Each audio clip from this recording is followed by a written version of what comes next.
Kalau saya juga tidak mempunyai pembanding, tetapi saya melihat bahwa apa yang saya alami, bahwa dokter-dokter di sini juga fasilitas mesin-mesinnya sebenarnya sudah ada ya, tapi mungkin masih belum cukup karena penderita kanker itu kan sekarang makin bertambah. Memang ada beberapa obat yang seperti tadi diceritakan kan. Lebih dulu adanya di sana di luar negeri ya. Kemudian baru masuk ke Indonesia kan. Nah, seperti waktu saya berobat, saya pakai obat A. Waktu itu belum ada di Indonesia. Tapi kemudian ada.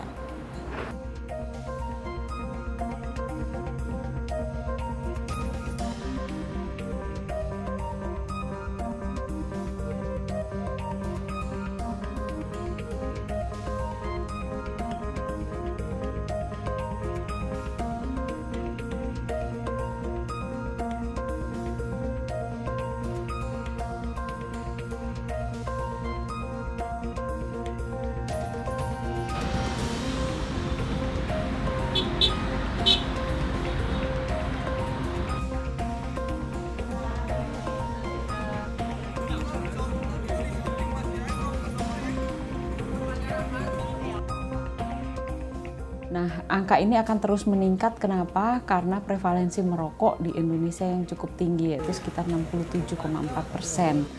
Dan angka prevalensi merokok ini akan terus bertambah dibandingkan dengan 10 tahun yang lalu. Angka kanker paru meningkat itu sekitar 10 kali lipat.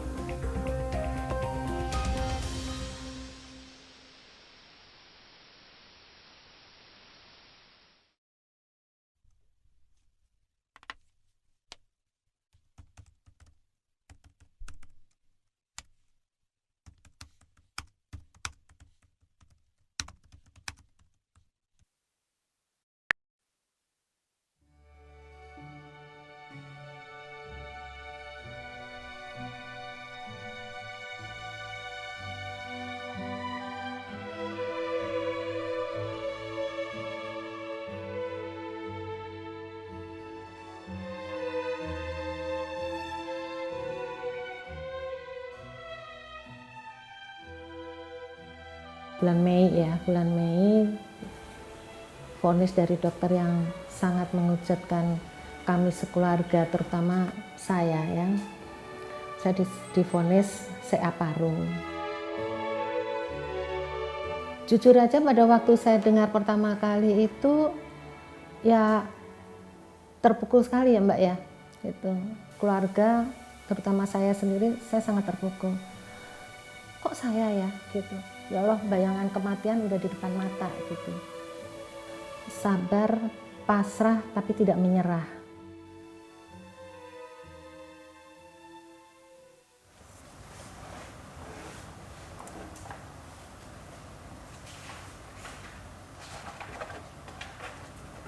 Jadi saya periksa ke dokter spesialis paru. Dokter menerangkan bahwa CA jenisnya ini, stadiumnya ini sekian, jenisnya langka, susah untuk disembuhkan dan lain-lain, yang itu membuat saya sangat terpukul gitu. Cuman kan mau nggak mau memang saya harus menerima semua itu. Sini lagi apa? Rapiin file. Ini aku nemu ini tadi, file rumah sakit. Oh, ini yang Pak cari, ini yang aku cari. Iya, udah hasil CT scan yang ketiga, CT scan kedua. Kalau ada yang tanya dan ada yang menyarankan, coba second opinion ya, ke kemana gitulah, ke dokter yang lain kayak, atau mungkin ke luar Indonesia gitu ya. Ya mungkin memang bagus mungkin ya, tapi saya nggak mau untuk second opinion apa, karena second opinion membuat nanti saya bingung sendiri.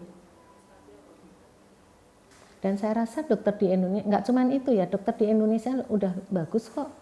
Itu saya lihat di rumah sakit dokternya muda-muda, energik, dan komunikatif. Saya lihat di Indonesia tuh dokter-dokter tuh udah sangat sangat bagus. Saya rasa dokter di Indonesia tuh hebat. Nggak cuma dokter, tenaga medis di sini juga saya rasa juga bagus-bagus gitu. Mereka terampil.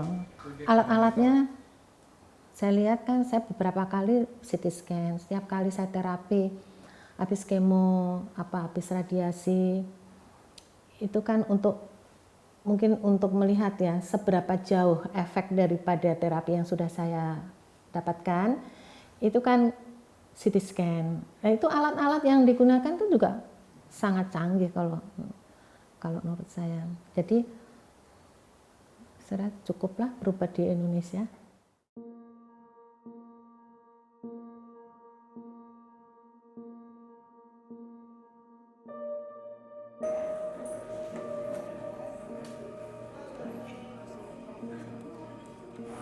Usia 73 plus. Udah sepuh. Tapi masih dapat kesempatan untuk berada di sini.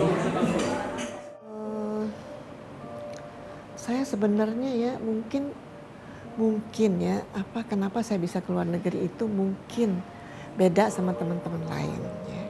Kenapa saya bisa keluar negeri? Saya tuh sebenarnya saya ini orang Palembang. Itu yang saya sebut orang Palembang tuh bukan semua orang Palembang tuh harus ke luar negeri ya. Karena di Palembang itu fasilitas dokter itu sangat minim. Orang Palembang ke Singapura itu dekat dan gampang. Jadi daripada misalnya mikir, saya harus ke Jakarta. Kalau dulu, saya kan sudah tua, jadi dulunya tuh dulu gitu ya. Kalau dulu ke Jakarta katanya kalau naik taksi tuh ditipu. Ntar di Jakarta tuh banyak rampok, ya kan? Ya mending kita ke Singapura aja, begitu kan? Kondisi badan menggigil, panas dingin, nggak menentu, merata ya. Jadi saya kalau flu berasa panasnya di mana, kalau cancer itu merata. Pertama terdeteksi cancer pada bulan November 2014. Jadi waktu itu begitu terdeteksi sudah dinyatakan stadium 4. Pertama kali terbayang sama saya adalah saya harus segera ke rumah sakit karena stadium 4 adalah menjalarnya sangat cepat.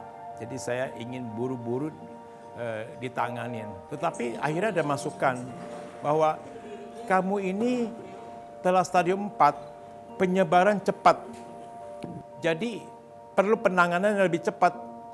Wah, kalau begitu periksa saja di luar diagnosenya. Setelah itu pengobatan dilakukan di Jakarta lagi atau di Indonesia.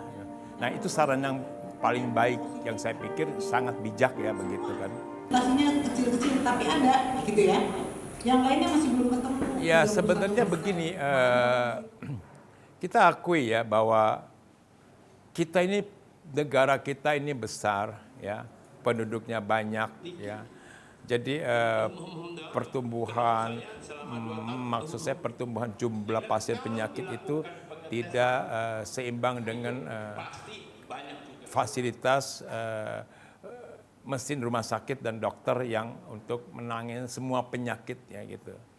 Jadi hal-hal begitu yang kadang-kadang orang berpikir untuk mau cepat ditanganin, mereka mungkin coba pergi keluar dulu biar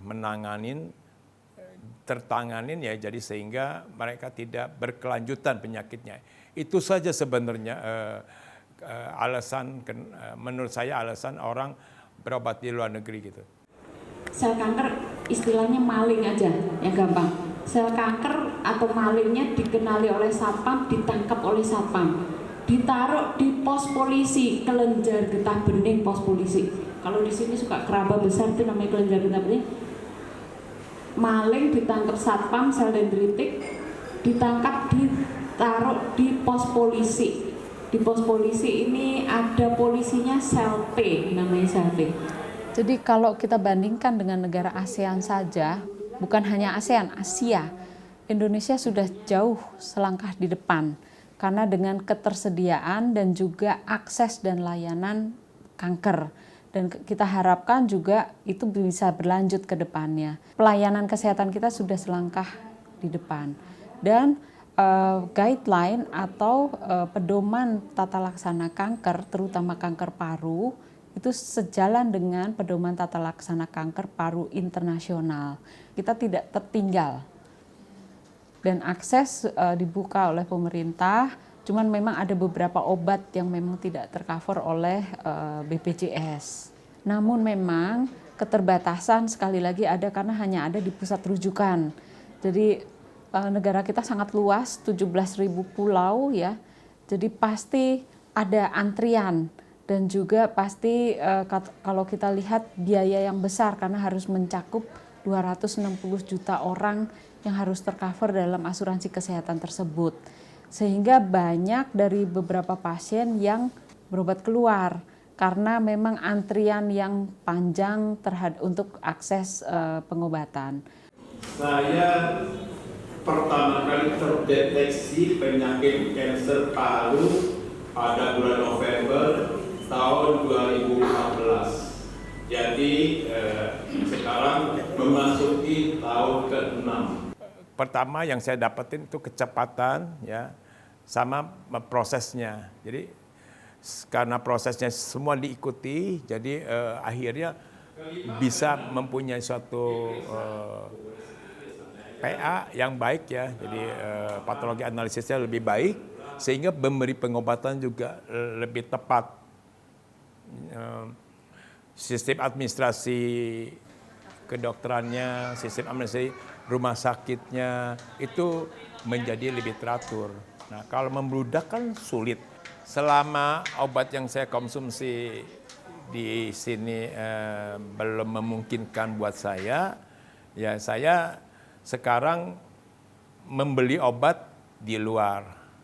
Jadi kalau memeriksakan diri untuk menjaga kesehatan saya sudah dilakukan di Indonesia. Hanya masalah obat itu yang belum bisa saya dapatkan. Dan obat yang jenisnya yang saya minum itu baru tahun kemarin beredar di Indonesia. Jadi masih belum umum gitu kan. Rice itu Profesor Honjo dari Kyoto dan Dr. James Ellison dari Amerika. Sekarang kan beda lagi ceritanya kan. Kenapa teman-teman itu yang beberapa teman itu mau ke luar negeri? Di sini kadang-kadang dianggap lambat ya. Kadang-kadang maaf ya, diagnosanya tuh nggak lama. Nah, jadi waktu berjalan penyakitnya nggak ketemu, padahal pada ujungnya kan kanker. Nah, jadi kenapa di grup kami itu 90% itu stadium 4? Karena memang dia nggak ada gejala yang spesifik. Jadi maksudnya tuh dokter-dokter yang pada layanan primer lebih aware gitu ya. Jangan-jangan pasien ini kanker gitu ya. Mikirnya ke arah situ gitu. Selama ini kan kurang aware-nya.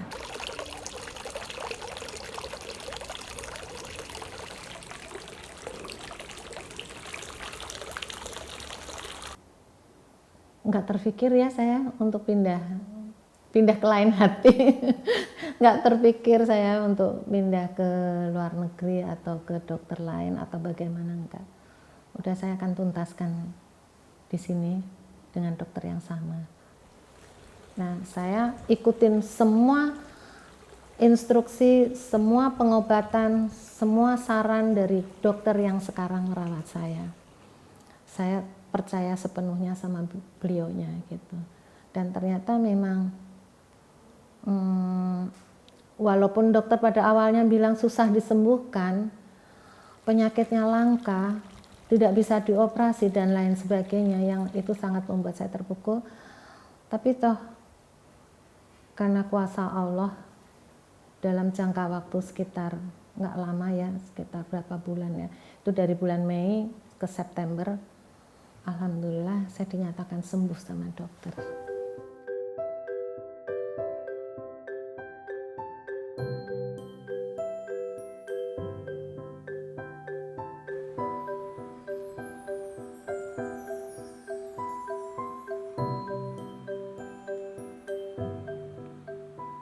Selesai semua pengobatan, sekarang yang saya jalanin imunoterapi itu.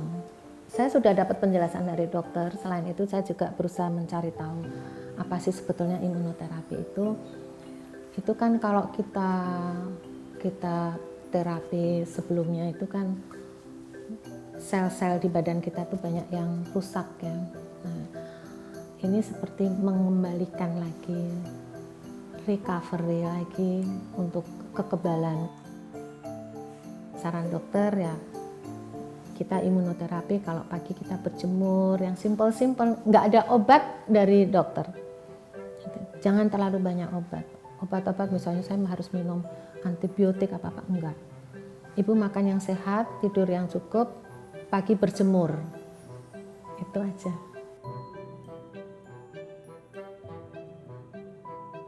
Sedangkan kalau pasien yang tidak memiliki mutasi atau driver oncogennya semua negatif, diperiksakan PDL1, kalau PDL1-nya lebih dari 50%, maka bisa diberikan imunoterapi.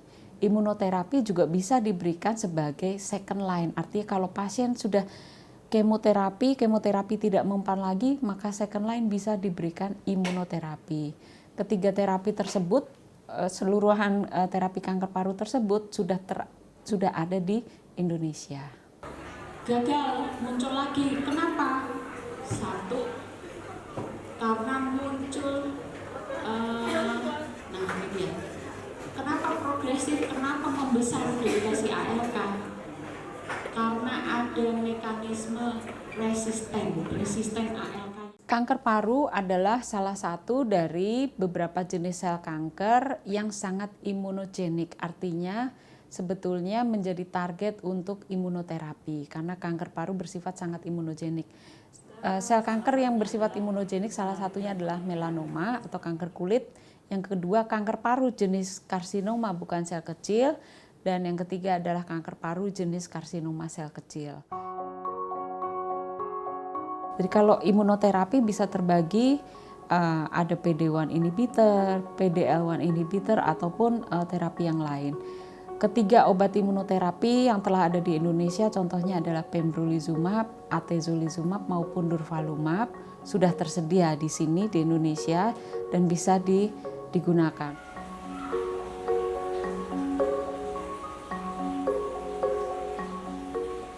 Menurut saya sekarang lebih sehat, lebih fit daripada yang kemarin-kemarin. Kata dokter, saya harus menjalani imunoterapi itu selama 2 tahun. 2 tahun, 2 minggu sekali. Jadi sebulan 2 kali. Apa yang saya rasakan, alhamdulillah semakin membaik gitu. Kalau dibilang 2 tahun, waduh kok lama ya, memang lama. Tapi kita menjalannya dengan ikhlas karena kan kita tahu itu untuk kebutuhan kita sendiri gitu, untuk kesembuhan kita sendiri.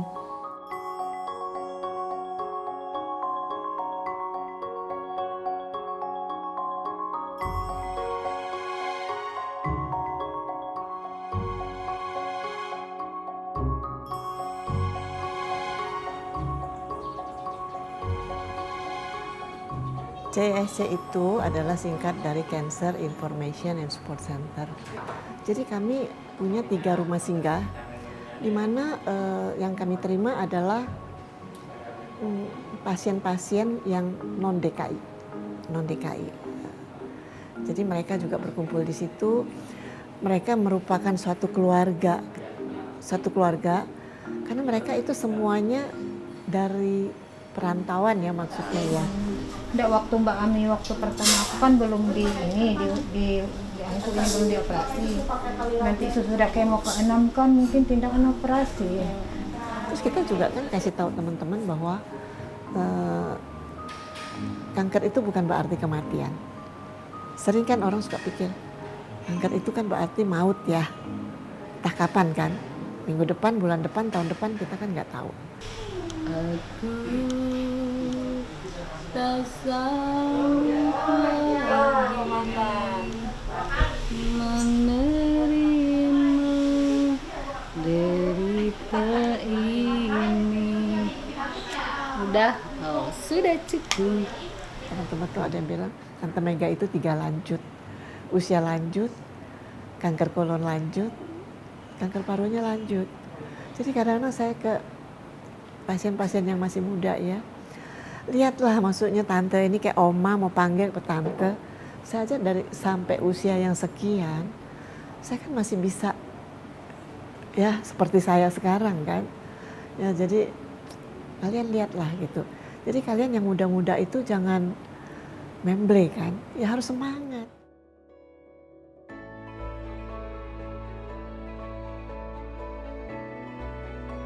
Saya berharap memang sekarang kan harganya saya rasa mahal ya gitu ya, bukan cuma mahal, sangat mahal ya. Saya berharap memang bisa ada penyesuaian mungkin, khususnya untuk imunoterapi ini yang sudah saya rasakan juga sangat membantu untuk pasien yang menderita kanker. Mudah-mudahan bisa terjangkau oleh kita semua yang membutuhkan, mudah-mudahan. Semangat sehat untuk kita semua. Yeay!